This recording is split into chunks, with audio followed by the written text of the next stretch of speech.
하나님 말씀 잠언 29장 1절에서 14절 말씀입니다. 자주 책망을 받으면서도 목이 곧은 사람은 갑자기 패망을 당하고 피하지 못하리라. 의인이 많아지면 백성이 즐거워하고 악인이 권세를 잡으면 백성이 탄식하느니라. 지혜를 사모하는 자는 아비를 즐겁게 하여도 창기와 사귀는 자는 재물을 잃느니라. 왕은 정의로 나라를 견고하게 하나 뇌물을 억지로 내게 하는 자는 나라를 멸망시키느니라. 이웃에게 아첨하는 것은 그의 발 앞에 그물을 치는 것이니라. 악인이 범죄하는 것은 스스로 올무가 되게 하는 것이나 의인은 노래하고 기뻐하느니라. 의인은 가난한 자의 사정을 알아주나 악인은 알아줄 지식이 없느니라. 거만한 자는 성읍을 요란하게 하여도 슬기로운 자는 노를 그치게 하느니라. 지혜로운 자와 미련한 자가 다투면 지혜로운 자가 노하든지 웃든지 그 다툼은 그침이 없느니라. 피 흘리기를 좋아하는 자는 온전한 자를 미워하고 정직한 자의 생명을 찾느니라. 어리석은 자는 자기의 노를 다 드러내어도 지혜로운 자는 그것을 억제하느니라. 관원이 거짓말을 들으면 그의 하인들은 다 악하게 되느니라. 가난한 자와 포악한 자가 섞여 살거니와 여호와께서는 그 모두의 눈에 빛을 주시느니라. 왕이 가난한 자를 성실히 신원하면 그의 왕위가 영원히 견고하리라. 아멘. 우리는 우리 자신을 생각할 때 괜찮은 사람이라고 생각하고 살아갑니다. 내가 옳음이고 내가 의라고 내 스스로 항상 사실은 근거를 삼고 살아가는 인생들입니다. 그래서 우리는 우리 자신과 다른 사람을 비교하게 됩니다. 그 비교함 속에서 내가 그래도 좀 나아. 그러지 않으면 상대방이 좀 우리보다 더 낫다고 생각하면 지까짓게 나으면 얼마나 낫겠어? 이런 식으로 나의 정당성을 변론하려고 하는 마음이 내 속에서 끊임없이 나타나는 것이 인생입니다. 그런 속에서 우리는 과연 그 사람들 틈바구니 속에서 내가 지혜로운 사람인지 어리석은 사람인지 슬기로운 사람인지 미련한 사람인지 우리 자신을 정확하게 판단할 때 하나님 앞에 겸손히 도움을 구하고 또 하나님의 지혜를 구하는 자가 되는 겁니다. 날마다 겸손하게 배우는 자의 자세로 살아갈 때 우리는 하늘로부터 주시는 지혜를 얻게 되는 줄 믿습니다. 내가 아는 것이 참이고 완벽하다고 생각을 하면 다른 사람들로부터 배우기를 싫어하게 되죠. 거절을 하게 되는 겁니다. 그런 사람을 1절에서 이렇게 말씀하고 있습니다. 자주 책망을 받으면서도 목이 곧은 사람은 갑자기 패망을 당하고 피하지 못하리라. 이 마음이 어리석은 사람들은, 미련한 사람들은 누군가가 어떤 우리의 행동들에 대해 꾸짖거나 지적하거나 또 알려주면 그것을 들으려 하기보다는 내 목을 더 뻣뻣이 하고 나를 더 지키려고 하는 태도를 보인다는 거죠.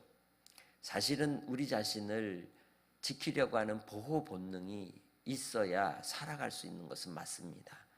그러나 우리가 분별력을 가지고 지혜롭게 누군가의 책망이나 또 조언을 들을 때에는 그걸 귀담아 들을 줄 알고 열린 자세를 가질 때 그를 지혜롭다라고 말할 수 있는 겁니다. 그래서 세상에 땅은 누가 차지하느냐? 온유한 자가 땅을 차지한다라고 말씀하고 있죠. 그 온유한 자는 진리 안에 서는 자라고 말합니다. 2절에서는 의인이 많아지면 백성이 즐거워하고 악인이 권세를 잡으면 백성이 탄식한다 말씀하는 거죠. 지도자가 지혜로운 자가 아니고 불의를 행하고 또한 뇌물을 좋아하고 악한 이 삶의 태도 속에 백성들을 압제하는 지도자가 나타나면 의로운 자, 하나님 앞에 서 있는 자들은 탄식하게 된다고 이야기하는 것이죠. 그때에는 오히려 그 악한 지도자와 함께 짝하여 악을 행하며 불의를 또 자기의 이익을 위하여 권모술수를 행하는 자들이 횡행하는 시대가 오는 것입니다. 우리는 이 땅의 삶에 무엇에 마음에 초점을 두고 생각을 두고 살아야 하겠습니까?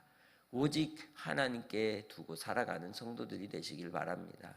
물론 우리에게 필요한 돈도 있어야 하고 집도 있어야 되고 또 사업장도 있어야 되고 경제적인 원리의 가치를 가지고 살아가야 하는 것은 맞지만 그러나 우리의 중심은 항상 지혜에 있는 줄 믿습니다. 지혜로운 자가 되기를 사모하시기를 바랍니다. 그래서 이 지혜를 따라 살지 않는 인생들은 무언가의 마음이 매몰이됩니다. 거기에 빼앗기게 되는 것이죠. 그것을 우린 중독이라고 말하는 겁니다. 하나님 아닌 다른 것을 대체물로 하여서 섬기는 태도라고 할 수 있죠. 그것은 우리 자신에게 쾌락을 갖다 줍니다. 즐거움을 줍니다. 그러나 내일이 없는 인생이 되게 되고 그리고 또 그 일로 인하여 패망하는 인생으로 가게 하는 것이 중독의 증상이라고 할 수 있는 겁니다. 3절에서는 그래서 창기와 사귀는 자는 재물을 잃는다라고 이야기하는 거죠. 성적 탐욕에 중독된 인생들, 도박에 중독된 인생들, 그리고 마약이나 약물에 중독된 인생들이 자기의 삶을 불태우면서까지 폐인의 길을 걸어가는 인생들이 얼마나 많습니까? 그들은 건강도 잃고 또 명예도 잃고 또 재산도 잃고 그의 영혼도 잃어버리는 사단의 수렁에 빠지는 길로 가고 있는 것이죠. 아무리 우리가 우리의 입술을 통하여 누군가에 대해서 이웃에 대하여 좋은 말을 할지라도 아름다운 언어를 사용할지라도 그 언어가 아첨의 언어가 되어서는 안 되는 것이죠. 아첨이라고 하는 것이 무엇입니까? 내가 뭔가를 상대방을 통하여 얻고자 할 때 그 상대방의 마음을 구스리고 진실이 아닌 것을 꾸며 이야기함으로 상대방의 마음만을 즐겁게 할 뿐 그 의도는 그 사람의 것을 내 것으로 삼고자 하는 욕심에서 나오는 것이 아첨이라고 말하는 겁니다. 그물을 치는 것과 같다고 얘기하는 거죠. 넘어뜨리려고 한다는 겁니다. 그래서 의롭다라고 하는 것은 하나님의 성품을 담는 것입니다. 인자와 진리이죠. 헤세드와 에메트입니다. 불쌍히 여기는 마음입니다. 너그러이 대가하는 자비로운 태도가 인자인 것이죠. 하나님의 사랑으로 살아가는 태도입니다. 사람을 대할 때의 마음의 그러한 태도라고 할 수 있죠. 그런 자들은 가난한 자의 사정을 알아준다고 7절은 말씀하고 있습니다. 그러나 악인들은 그 알아줄 지식조차도 없기에 하늘의 지혜가 없기에 잔인하게 행동하는 것을 우리는 볼 수가 있습니다. 주님 안에서 하나님의 진리의 지식을 따라 긍휼의 마음이 여러분 안에 있으시기를 주의 이름으로 부탁합니다. 지혜로운 자가 되어야 되는 겁니다. 긍휼을 가진 자가 되어야 하는 것입니다. 그래서 거만한 자들이 성읍을 요란하게 할지라도 슬기로운 자는 노를 그치게 한다 말씀하는 거죠. 사람의 감정을 다스릴 줄 안다는 겁니다. 무릇 지킬 만한 것보다 더욱 내 마음을 지키라. 생명의 근원이 이에서 남이니라 말씀하신 그 말씀에 마음을 다스린다는 게 뭘까요? 그것이 감정을 다스리는 겁니다. 노를 다스리는 겁니다. 순간에 우리가 쏟아내는 그 분노는 마음을 다스리지 못하는 자요 성을 빼앗기는 자와 같은 것입니다. 그래서 항상 우리가 무서운 사람을 이 사람은 참 무서운 사람이야 라고 할 때 어떤 사람이 진짜 무서운 사람이에요? 감정의 표현을 드러내지 않는 사람이죠. 속을 드러내지 않는 사람이 사실 무서운 사람입니다. 어떤 사람은 아주 쉬운 사람일까요? 본문에 나오는 것처럼 거만하고 분노를 잘하는 사람. 그런 사람은 성읍을 요란하게 하고 시끄럽게 하지만 슬기로운 사람 한 사람이 나타나면 다 평정케 하는 겁니다. 그래서 우리는 하나님 앞에 항상 슬기로운 자가 되고 지혜로운 자가 되시기를 주의 이름으로 축복합니다. 9절에 이렇게 말씀합니다. 지혜로운 자와 미련한 자가 다투면 지혜로운 자가 노하든지 웃든지 그 다툼은 그침이 없다. 그러니까 끝이 없는 거죠. 왜? 미련한 자는 끝까지 자기가 어떻게 이겨보려고 아둥바둥하지만 그냥 슬기로운 자는 웃어 넘기든지 아니면 한번 크게 호통치고 끝내든지 한다는 거죠. 답이 있다 없다? 없다라는 거예요. 진짜 갈등은요 해결이 되지 않는 겁니다. 풀어지지 않는 겁니다. 누가 해결해야 돼요? 결국 하나님이 판결하셔야 되는 것입니다. 그래서 우리는 하나님 아버지 앞에 항상 정직을 따라 살아가고 온전함을 사모하고 하나님만을 바라는 믿음의 성도들이 되시기를 바랍니다. 피 흘리기를 좋아하는 자, 그것이 미련한 자고 거만한 자고 지혜롭지 못한 자인 것이죠.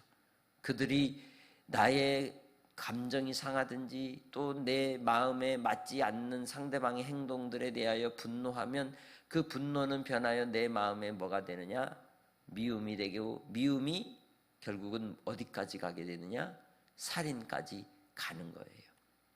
10절에서는 그래서 피 흘리기를 좋아하는 자는 온전한 자를 미워하고 정직한 자의 생명까지 찾는다라고 이야기하고 있는 겁니다. 그 중에 대표적인 사람이 바로 가인이었죠.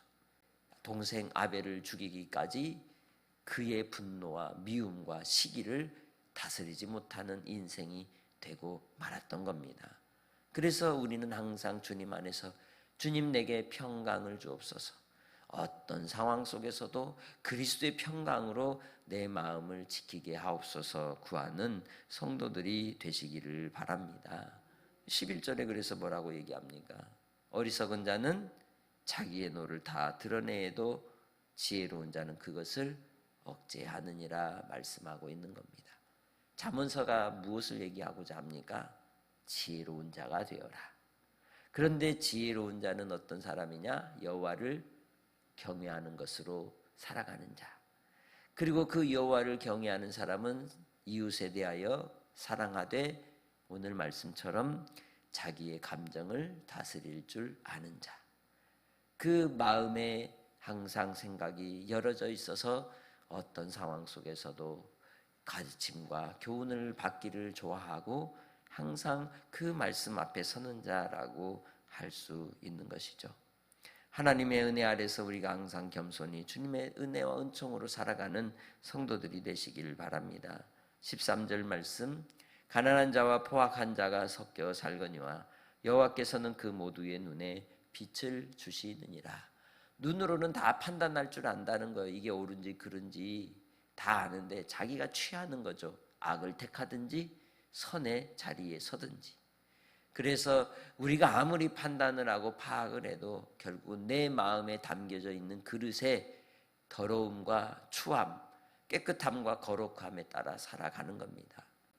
보통 그런 실험을 하잖아요. 골목길에 쓰레기가 있으면 사람들이 지나가면서 거기에 뭘 버립니까?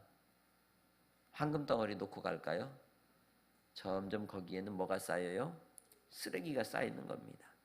아무리 쓰레기장이라고 해도 그것을 깨끗이 치우고 꽃밭을 만들어 놓으면 사람들이 거기에 함부로 쓰레기를 버리지 못하는 겁니다. 그것이 곧 내 마음의 거울이 되는 겁니다.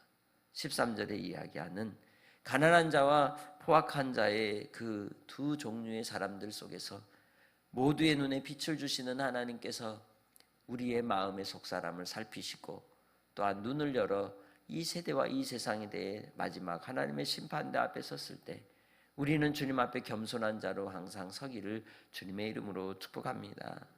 하나님의 살아계심을 믿고 신뢰하며 의지하며 살아갈 때 우리는 나 자신이 어떤 존재인지를 항상 살필 줄 알아야 되는 겁니다. 그게 은혜인 겁니다. 그게 경건인 것입니다.